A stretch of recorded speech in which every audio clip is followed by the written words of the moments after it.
कि TV media आपको जितना बताते रहे हाँ इंडिया ज्यादा स्ट्रॉन्गर मिलिट्री है, इतनी पावर है, पर आपको क्या लगता है पाकिस्तान के पास कोई आर्मी नहीं है, उनके पास कोई डिटरेंस नहीं है? मैं पूछता हूँ, मेरे आसपास बहुत सारे लोग कहते हैं पाकिस्तान को तबाह कर देना चाहिए, पीओके ले लेना चाहिए, कराची को तबाह कर देना चाहिए, वहां से बलूचिस्तान अलग हो जाएगा। तो मैं पूछता हूँ उससे हमको क्या फायदा मिलेगा उससे? अगर जो पिछले 3-4 दिन में हुआ है ये उस बात का सबूत है कि अगर आप अटैक करोगे तो सामने वाला भी अटैक करेगा, टेट फॉर टैट चलेगा। और ये इस बात का भी सबूत है कि पाकिस्तान के पास भी अपनी कैपेबिलिटीज हैं, वो कोई ऐसा कोलैप्स नहीं हो जाएगा। और जो कोई भी ऐसा सोचता है आज के डेट में बहुत ही बड़ा बेवकूफ है। रिजल्ट तो ये होगा कि हमें मिलेगा कुछ नहीं, डेथ और डिस्ट्रक्शन होगी दोनों साइड्स पे। और अगर इंडिया कुछ भी ऐसा रिडिकुलस कर दे जैसे कि टीवी न्यूज वाले बताते हैं, इनफैक्ट वो तो बताते हैं कि ऑलरेडी कर ही दिया, कराची में बॉम्बार्डमेंट कर दी, लाहौर ले लिया, ये सब बकवास बताते हैं, इस्लामाबाद तक पहुंच गए। और जैसा ये एडवाइस करते हैं ना कि हाँ हम कराची पोर्ट का ब्लॉकेड कर सकते हैं, ये इतनी ज्यादा डेंजरस बात है। इसीलिए तो उन्होंने न्यूक्लियर बॉम्ब में इन्वेस्ट किया है कि अगर कोई भी काम आप ऐसा करोगे जिससे उसको एग्जिस्टेंशियल थ्रेट होगा, उसके पास अगर कोई ऑप्शन नहीं बचेंगे तो वो न्यूक्लियर बॉम्ब यूज कर सकता है। और ऐसा तो उनके खुद डिफेंस मिनिस्टर भी कहते हैं। एंड इनफैक्ट हमारे टीवी न्यूज को तो ये बात करनी चाहिए कि पाकिस्तान की न्यूक्लियर डॉक्ट्रिन क्या कहती है। इनफैक्ट मैं आपको बताता हूँ क्या कहती है। वो कहती है कि हमारा नो फर्स्ट यूज वाला पॉलिसी नहीं है जो इंडिया का है। एंड अगर कुछ भी चीज होगी ऐसे एग्जिस्टेंशियल थ्रेट, फॉर एग्जाम्पल आप पीओके लेके आप लाहौर तक पहुंचने लगे, वो एक एग्जिस्टेंशियल थ्रेट है। या अगर आप कराची पोर्ट पे ब्लॉकेट कर दोगे तो ये एग्जिस्टेंशियल थ्रेट है एंड इस टाइम पे वो यूज कर सकता है। आप इसको बीच में आर्टिलरी फायरिंग तो एक्सटेंड हो ही गई है, drones, missiles, air strikes, in fact even दोनों देशों ने एक दूसरे के एयरफोर्स बेसिस भी टारगेट कर दिए हैं। एज अ रिजल्ट इंडिया में तो खास तौर पे कई सारे स्टेट्स और सिटीज में ब्लैकआउट्स किए गए हैं, लोगों की लाइफ एक्चुअली अफेक्ट होने लगी है, एजुकेशनल इंस्टीट्यूट्स को बंद कर दिया गया है, लोगों को बोला गया है घर बैठे। पर असलियत तो ये है कि अभी तो वॉर चालू भी नहीं हुई है, ये तो सिर्फ एक छोटा मोटा कॉन्फ्लिक्ट ही। इमेजिन अगर फुल स्केल वॉर हो जाती है जो हमारी जनरेशन ने कभी भी नहीं देखी, वो इकोनॉमी तो क्रैश कर ही जाएगी, एम्प्लॉयमेंट तो आउट ऑफ हैंड ही जा सकती है, फूड प्राइसेस इतने ज्यादा बढ़ जाएंगे, जिनके पास पैसे हैं वो पैसा लेके देश छोड़ने लगेंगे। रात में ब्लैकआउट हो चुका है, सायरन बज रहे हैं, कहाँ बम गिरेगा, क्या फटेगा, इतनी अनसर्टेनिटी है। क्या उनको अच्छे से नींद आती होगी? पड़ती हैं तो होम्स डिस्ट्रॉय हो जाएंगे, फैमिलीज तबाह हो जाएंगी। आप कहीं देख तो लो फोटोज वीडियोस के लेबनान, सीरिया, गाजा में क्या हो रहा है। अब मीडिया कवरेज नहीं होगी, कोई इंटरनेट नहीं, कोई सोशल मीडिया नहीं, ये जो हॉस्पिटल नहीं, कोई मेडिसिन नहीं, बच्चे अनाथ हो जाएंगे, फैमिलीज तबाह हो जाएंगी। नाउ पाकिस्तान, हर कोई यही मानता है कि अगर हम खत्म होंगे तो हम सबको खत्म कर देंगे। ये सिर्फ 3-4 दिन ऑफ कॉन्फ्लिक्ट में हम इतने आगे तक पहुंच सकते हैं कि पूरी दुनिया तबाह हो सकती है। According to this CNN report, उनको अगर आप किसी की न्यूक्लियर फैसिलिटीज अटैक करते हो तो वो मजबूर हो जाएगा कि भाई मुझे तो अपना बटन दबाना ही पड़ेगा, ये न्यूक्लियर बॉम्ब यूज करना ही पड़ेगा। हमारे देश में इतने बेवकूफ, और मैं उनको बेवकूफ ही बोलूंगा, और मैं वॉर हो जाएगा तो क्या हो गया, हम कर सकते हैं अटैक, ये वो। अरे आपको पता नहीं है कि कॉन्सिक्वेंस क्या होंगे, पूरी दुनिया खत्म हो जाएगी। जहां जहां न्यूक्लियर बॉम्ब फटता है वहां फसल भी नहीं उग पाती, एटमॉस्फेयर की ऐसी हालत हो जाएगी कि सनलाइट तक नहीं आ पाएगी, आप क्या खाना उगाओगे। और अगर बच भी जाओगे ना तो स्थिति ऐसी होगी कि लगेगा कि भाई काश मर ही गए होते। और ध्यान रख लीजिए कि इंडिया के पास, पाकिस्तान के पास, दोनों के पास न्यूक्लियर बॉम्ब्स हैं। ये भी देख लीजिए कि 3-4 दिन में ही हम वहां पहुंच गए। तो ये एब्सोल्यूट बेवकूफी है। अगर कोई थ्रेट दे रहा है तो उसे भी हल्के में नहीं ले सकते। अगर आप टेररिज्म खत्म करना चाहते हो तो ऐसे नहीं होगा, इनफैक्ट उससे बढ़ेगा। आप क्या है ना, टेररिज्म का ये चलता ही रहेगा अगर आप ऐसी कुछ हरकतें करेंगे। मीडिया में जितने लोग भी चिल्ला रहे हैं ना वॉर, मेरा आपसे रिक्वेस्ट है, आप किसी ऐसे आदमी को बुलाओ, समझदार आदमी को, जिसने वॉर देखा हो। वॉर मींस डिस्ट्रक्शन, वॉर में कोई भी विनर्स नहीं होते। ये भी लोग वॉर चिल्ला रहे हैं। जैसे कि हाइलाइट्स हमने देख ही लिया है, आगे चल के डिटेल में मज़ीद वीडियो आपके साथ शेयर करेंगे। मैंने पहले ही कहा था कि अगर पाकिस्तान पर हमला किया तो पाकिस्तान के हाथों भारत को मुंह की खानी पड़ेगी। भारतीय एनालिस्ट जिन्होंने पहले ही ये प्रेडिक्शन कर दी थी कि भारत को जंग के दौरान पाकिस्तान से शिकस्त का सामना करना पड़ सकता है, उनका एक और दबंग बयान सामने आ गया। उनका कहना है कि पाकिस्तानी अफवाज ने भारत में घुसकर हमला करके बता दिया कि वो कितनी ताकतवर है और भारतीय फ़ौज इतनी आसानी से पाकिस्तानी फ़ौज का मुकाबला नहीं कर सकती। अगर आप इस तरह की वीडियोस देखना पसंद करते हैं तो हमारे चैनल को सब्सक्राइब करें। आइए चलते हैं मुकम्मल वीडियो की जानिब। इंडिया पाकिस्तान में जो करंट सिचुएशन है, इसको एक एनालिस्ट ने तो बोल भी दिया है दैट ये ऑलमोस्ट वॉर जैसी ही। दोनों देशों के बीच में आर्टिलरी फायरिंग तो एक्सटेंड हो ही गई है, drones, missiles, air strikes, in fact even दोनों देशों ने एक दूसरे के एयरफोर्स बेसिस भी टारगेट कर दिए हैं। एज अ रिजल्ट इंडिया में तो खास तौर पे कई सारे स्टेट्स और सिटीज में ब्लैकआउट्स किए गए हैं, लोगों की लाइफ एक्चुअली अफेक्ट होने लगी है, एजुकेशनल इंस्टीट्यूट्स को बंद कर दिया गया है, लोगों को बोला गया है घर बैठे। पर असलियत तो ये है कि अभी तो वॉर चालू भी नहीं हुई है, ये तो सिर्फ एक छोटा मोटा कॉन्फ्लिक्ट ही। इमेजिन अगर फुल स्केल वॉर हो जाती है जो हमारी जनरेशन ने कभी भी नहीं देखी, वो भी आज के मॉडर्न वेपन्स के साथ, तो क्या होगी सिचुएशन। हम वैसे हमेशा आपको फैक्चुअल वीडियोस बताते हैं, ये भी फैक्ट ही है, पर ये अभी हो नहीं रहा है। तो इसलिए हमने सोचा कि हम आपको एक ऐसा वीडियो बताएं कि अगर मान लीजिए फुल स्केल वॉर होती है तो फिर क्या क्या आप एक्सपेक्ट कर सकते हैं। सबसे पहले तो इकोनॉमिक कॉन्सिक्वेंसेस देखते हैं, रुपी क्रैश कर जाएगा। इनफैक्ट थोड़ा सा हुआ भी था जब ऑपरेशन सिंदूर स्टार्ट हुआ था। रशिया और इजराइल का ही एग्जांपल ले लीजिए, इकोनॉमी तो क्रैश कर ही जाएगी। खास तौर पे जो लोग आप स्टॉक मार्केट पे पैसा लगाते हो, आप इमेजिन करो कि ये भी डाउन ही जाएगा एंड इनफैक्ट इतने ज्यादा क्रैश कर सकते हैं कि उसको रिकवर करने में सालों लग जाएंगे। अब आप कहोगे कि यार रशिया और इजराइल के तो वापस आ गए। देखो, आप इन दोनों देशों के साथ तो कंपेयर मत करो। रशिया के पास ऑयल है, वो डिफेंस मैन्युफैक्चर है, one of the biggest in the world, तो वो अपने आप को सस्टेन कर सकता है इस पर्टिकुलर वॉर में। इनफैक्ट कहीं ना कहीं तो ये पर्टिकुलर देश वॉर से प्रॉफिट ही करता है। इजराइल की बात करो तो वो तो परपेचुअली वॉर पे ही रहती है एंड इजराइल के पास है उसके फॉपा यूएसए में, जो उसको इनफाइनाइट मिलिट्री एड देते रहते हैं। इनफैक्ट एड देते रहते हैं, उससे उनकी इकोनॉमी भी चल जाती है, उनका मिलिट्री एक्सपेंसेस भी होते रहते हैं। हमारे डिफेंस बजट को बढ़ाया जाएगा, which would mean less spending on our own infrastructure. Inflation already problem है, ये और बहुत बड़ी प्रॉब्लम बन जाएगी। अनएम्प्लॉयमेंट तो आउट ऑफ हैंड ही जा सकती है। फूड प्राइसेस इतने ज्यादा बढ़ जाएंगे, जिनके पास पैसे हैं वो पैसा लेके देश छोड़ने लगेंगे। बहुत सारी कंपनीज जो यहाँ पे एम्प्लॉयमेंट देती हैं, अगर यहाँ पे माहौल सही नहीं रहेगा तो वो भी जाने लगेंगी, बिकॉज इंडिया इतना बड़ा देश है। अभी तक तो जो लोग अफेक्ट हो रहे थे इस पर्टिकुलर कॉन्फ्लिक्ट से, वो बॉर्डर के पास ही थे। आप उनसे ही पूछ लीजिए, उनको डे टू डे क्या खास तौर पे रात में नींद भी आती होगी? जब रात में ब्लैकआउट हो चुका है, सायरन बज रहे हैं, कहाँ बम गिरेगा, क्या फटेगा, इतनी अनसर्टेनिटी है, क्या उनको अच्छे से नींद आती होगी? कैसा होता है ना, ये जम्मू एंड कश्मीर के लोगों से पूछो, उन लोगों से पूछो जो एलओसी के दोनों साइड्स पर हैं, वहां कितनी मौतें हुई हैं। आई नो ऑफ समवन, उसने ये पर्टिकुलर पोस्ट डाला था, सुनिए वो क्या कहता है। वो बताता है कि वॉर की स्थिति में आपके पास सिर्फ 2 घंटे हो अपने घर में सब कुछ रैप अप करके जाने के लिए, और आपको पता भी ना हो आप फिर वापस आओगे या नहीं। साथ में वो पोस्ट में और भी चीजें बताता है, पर आप उनसे पूछो कि जब बम फूटता है ना तो कैसा लगता है। और ये particular news coverage news laundry का जरूर चेकआउट कर लेना। इसका टाइटल है, जो लोग सोशल मीडिया पर जंग लड़ रहे हैं वो एक बार बॉर्डर पे आकर लड़े, तब आपको पता चलेगा वॉर कैसी होती है। अभी आपको भले ही लगता हो कि अगर वॉर होगा तो रिस्ट्रिक्टेड रहेगा टू जम्मू एंड कश्मीर, पर ऐसा नहीं है। वो कहते हैं ना, anything is fair in love and war. Already civilians को टारगेट किया जा रहा है। अगर और चीजें बढ़ती हैं तो होम्स डिस्ट्रॉय हो जाएंगे, फैमिलीज तबाह हो जाएंगी। आप कहीं देख तो लो फोटोज वीडियोस के लेबनान, सीरिया, गाजा में क्या हो रहा है, आपको एग्जांपल मिल जाएगा कि अगर एयर स्ट्राइक होती है तो किस टाइप का डैमेज होता है। और जितने भी लोग कह रहे हैं ना वॉर चाहिए वॉर चाहिए, मैं आपको बताता हूँ, आप ये पर्टिकुलर 2 डॉक्यूमेंट्रीज ही देख लो। ये बेसिकली बताती हैं aftermath of war, not even during the war. मैं आपको चैलेंज करता हूँ कि आप ये 10 मिनट तक ये पर्टिकुलर डॉक्यूमेंट्री देखो और आपका गला ना सूखे तो बताना। और अगर आप मान लीजिए फिजिकली अफेक्ट भी ना हो, मेंटली कोप करना इतना ज्यादा मुश्किल हो जाएगा। हमारे देश में ऑलरेडी मेंटल हेल्थ एक बहुत बड़ा इशू है। सबसे पहले तो जैसे अभी चल रहा है मिलिट्री एस्टैब्लिशमेंट्स पे ही टारगेट किया जाएगा, फिर उसके बाद सिविल इंफ्रास्ट्रक्चर, पावर प्लांट्स, इस सब पे बात आ जाएगी। आप इमेजिन कर सकते हो कि अगर आपके शहर का इलेक्ट्रिसिटी ग्रिड को ही डिस्ट्रॉय कर दिया जाए, क्या आप बिजली के बगैर रह पाओगे? डैम्स भी ब्लो अप हो सकते हैं, सिटीज जो है ना एकदम फ्लड हो जाएंगी, फूड राशन हो जाएगा। जो इतना साल लगा है आपके पूरे शहर को बनाने में, वो यूं मिनटों में तबाह हो जाएगा। और जहां तक साइबर अटैक्स का सवाल है, कुछ भी normal day to day life में करना मुश्किल हो जाएगा। कोई मीडिया कवरेज नहीं होगी, कोई इंटरनेट नहीं, कोई सोशल मीडिया नहीं।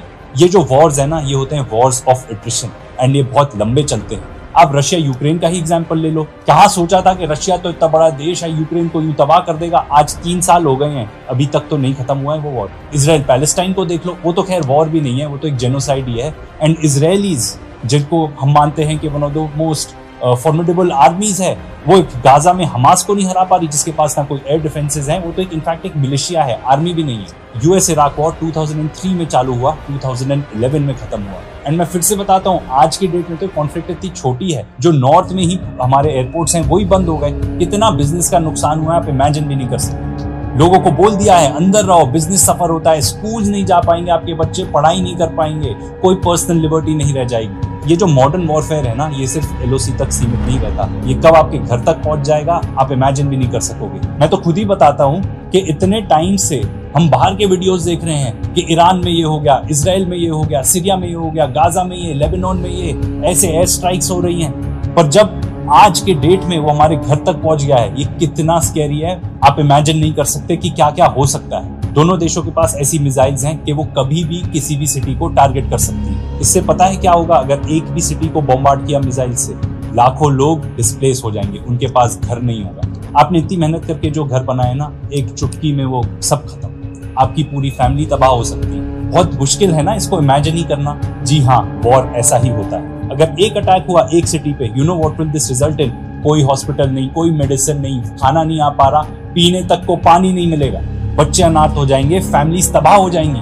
आपको पता है आपके शहर में ही कितने बॉम्ब शेल्टर्स हैं? अगर सायरन बजेगा तो आप कहाँ जाओगे, आपको पता है? अभी जब हमारे यहाँ मॉक ड्रिल्स ही हुई थी तब पूरा शहर को एकदम डार्क कर दिया था, सायरन्स बज रहे थे। उसी को देख के ऐसा माहौल हो गया था, कहाँ बम गिरेगा, किस पे गिरा, कुछ नहीं पता रहेगा। रोज के रोज इतनी अनसर्टेनिटी हो जाएगी, जो आपको बोरिंग लाइफ लगती है ना, अभी वो जन्नत लगेगी। और अगर आप फिर भी सर्वाइव कर गए तो इमेजिन करो कि अगर आपका शहर है, अगर उस पर बॉम्बार्डमेंट होती है, पूरा शहर ब्लो अप हो जाएगा एशेज में। ना बच्चों के स्कूल बचेंगे, ना प्लेग्राउंड बचेगा, कोई हॉस्पिटल नहीं बचेंगे, कोई ऑफिस नहीं, लोगों के घर तबाह, हर तरफ डेड बॉडीज ही होंगी। हवा इतनी खराब हो जाएगी कि सांस भी नहीं ले पाओगे आप। और अगर आप सर्वाइव भी कर गए बॉम्बिंग्स, तो इस बात की कोई गारंटी नहीं है कि आपकी लाइफ वैसी रहेगी जैसी थी। आपकी टीवी मीडिया आपको जितना बताते रहे, हाँ इंडिया ज्यादा स्ट्रॉन्गर मिलिट्री है, इतनी पावर है, ये सब सच। पर आपको क्या लगता है, पाकिस्तान के पास कोई आर्मी नहीं है, उनके पास कोई डिटरेंस नहीं है? जो पिछले 3-4 दिन में हुआ है, ये उस बात का सबूत है कि अगर आप अटैक करोगे तो सामने वाला भी अटैक करेगा, टिट फॉर टैट चलेगा। और ये इस बात का भी सबूत है कि पाकिस्तान के पास भी अपनी कैपेबिलिटीज हैं, वो कोई ऐसा कोलैप्स नहीं हो जाएगा। और जो कोई भी ऐसा सोचता है आज के डेट में, बहुत ही बड़ा बेवकूफ है। रिजल्ट तो ये होगा कि हमें मिलेगा कुछ नहीं, डेथ और डिस्ट्रक्शन होगी दोनों साइड्स पे। और अगर इंडिया कुछ भी ऐसा रिडिकुलस कर दे, जैसे कि टीवी न्यूज वाले बताते हैं, इनफैक्ट वो तो बताते हैं कि ऑलरेडी कर ही दिया, कराची में बॉम्बार्डमेंट कर दी, लाहौर ले लिया, ये सब बकवास बताते हैं, इस्लामाबाद तक पहुंच गए। और जैसा ये एडवाइस करते हैं ना कि हाँ हम कराची पोर्ट का ब्लॉकेड कर सकते हैं, ये इतनी ज्यादा डेंजरस बात है। ये फैक्ट है कि पाकिस्तान छोटा देश है हमसे, उसकी आर्मी, कन्वेंशनल आर्मी हमसे थोड़ी छोटी है, इसीलिए तो उन्होंने न्यूक्लियर बॉम्ब में इन्वेस्ट किया है कि अगर कोई भी काम आप ऐसा करोगे जिससे उसको एग्जिस्टेंशियल थ्रेट होगा,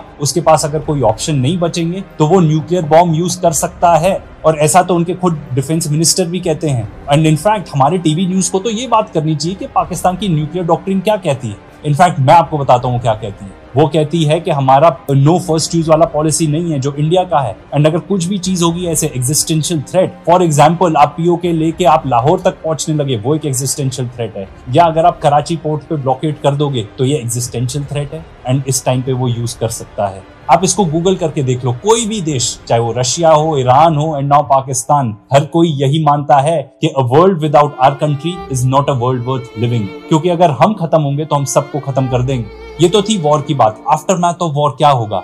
हाई इन्फ्लेशन, अनएम्प्लॉयमेंट। ये पर्टिकुलर पॉडकास्ट ही देख लीजिए जो हमने किया था air vice marshal Pramod Shrivastava sir के साथ। उन्होंने ये बताया कि कैसे हाई टैक्सेस हो जाएंगे पूरे देश में, क्योंकि देश में इतना ज्यादा कर्जा हो जाएगा कि बहुत साल लग जाएंगे वहां पहुंचने में जहां हम आज हैं। ये जो अभी हमने आपको बताया, ये तो एक पर्टिकुलर सिचुएशन थी वॉर की, अगर कन्वेंशनल वॉर चलता है। पर जो इंडिया पाकिस्तान के बीच में क्राइसिस हुआ, उसमें हमने ये पाया कि 3-4 दिन में, जी हाँ सिर्फ 3-4 दिन ऑफ कॉन्फ्लिक्ट में हम इतने आगे तक पहुंच सकते हैं कि पूरी दुनिया तबाह हो सकती है। According to this CNN report, उनको एक अलार्मिंग इंटेलिजेंस की रिपोर्ट आई कि भाई बहुत ज्यादा एस्केलेट हो रहा है मामला, बहुत ज्यादा, इतना कि न्यूक्लियर वॉर का खतरा हो सकता है। इसीलिए अमेरिका ने इंटरवीन किया। एंड न्यूक्लियर वॉर के कॉन्सिक्वेंसेस क्या होंगे, आई होप आप लोग समझते हो, मुझे बताने की भी जरूरत नहीं है, पर मैं आपको थोड़ा बता देता हूँ। और ये पूरी नॉलेज हमें इस पर्टिकुलर बुक से मिली है, न्यूक्लियर वॉर अ सिनेरियो। अगर एक देश न्यूक्लियर बॉम्ब छोड़ता है टुवर्ड्स द अदर वन, तो वो अपने आप को बचाने के लिए दूसरे के ऊपर छोड़ देगा। इतना कंफ्यूजन हो जाएगा वर्ल्ड भर में कि अपने आप को बचाने के लिए सब एक दूसरे की तरफ न्यूक्लियर बॉम्ब स्ट्राइक्स कर सकते हैं। एंड क्यों छोड़ देंगे एक दूसरे के ऊपर? उसके पीछे रीजन सिंपल है,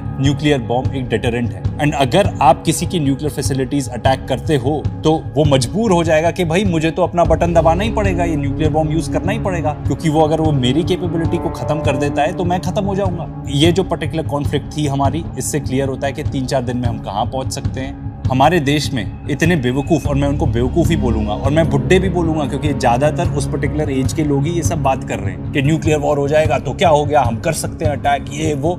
अरे आपको पता नहीं है कि कॉन्सिक्वेंस क्या होंगे, पूरी दुनिया खत्म हो जाएगी। जहां जहां न्यूक्लियर बॉम्ब फटता है वहां फसल भी नहीं उग पाती, एटमॉस्फेयर की ऐसी हालत हो जाएगी कि सनलाइट तक नहीं आ पाएगी, आप क्या खाना उगाओगे? और अगर बच भी जाओगे ना तो स्थिति ऐसी होगी कि लगेगा कि भाई काश मर ही गए होते हो। ऐसा है न्यूक्लियर वॉर। और ये बात और ध्यान रख लीजिए कि इंडिया के पास, पाकिस्तान के पास, दोनों के पास न्यूक्लियर बॉम्ब्स हैं। अगर ये दोनों आपस में लड़ते हैं तो ये दुनिया की प्रॉब्लम हो जाती है। और आप ये भी देख लीजिए कि 3-4 दिन में ही हम वहां पहुंच गए, तो ये एब्सोल्यूट बेवकूफी है अगर हम ये समझते हैं कि न्यूक्लियर थ्रेट रियल नहीं है, और अगर कोई थ्रेट दे रहा है तो उसे भी हल्के में नहीं ले सकते। इसीलिए जहां तक इंडिया पाकिस्तान की बात है तो आर्म्ड कॉन्फ्लिक्ट तो सोल्यूशन है ही नहीं, आपको डिप्लोमेसी पे ही आना पड़ेगा, क्योंकि at the end of the war it's the cost of war that will be difficult to count. And हमको क्या मिलेगा इससे? मैं पूछता हूँ, मेरे आसपास बहुत सारे लोग कहते हैं पाकिस्तान को तबाह कर देना चाहिए, पीओके ले लेना चाहिए, कराची को तबाह कर देना चाहिए, वहां से बलूचिस्तान अलग हो जाएगा। तो मैं पूछता हूँ उससे हमको क्या फायदा मिलेगा उससे? अगर आप टेररिज्म खत्म करना चाहते हो तो वो ऐसे नहीं होगा, इनफैक्ट उससे बढ़ेगा। आप जितने भी वॉर वेटरन्स हैं आप उनसे बात करेंगे तो आपको यही बताएंगे जहां जहां भी वॉर हुई उसके बाद टेररिज्म बढ़ा ही है, क्योंकि ये बहुत सिंपल सी बात है। और इसका बहुत अच्छा एग्जांपल आपको मिल जाएगा गाजा में। इजराइल जाके वहां पे जितने भी लोगों को तबाह करता है, जितने फैमिलीज को तबाह करता है, उतने ही लोग और खड़े हो जाते हैं उनसे लड़ने के। और ये तो फैक्ट ही है, इजरायली मीडिया खुद ही बताती है कि हमास को खत्म नहीं कर पाए वो, और अब तो उन्होंने 30,000 लोग और रिक्रूट कर लिए हैं हमास।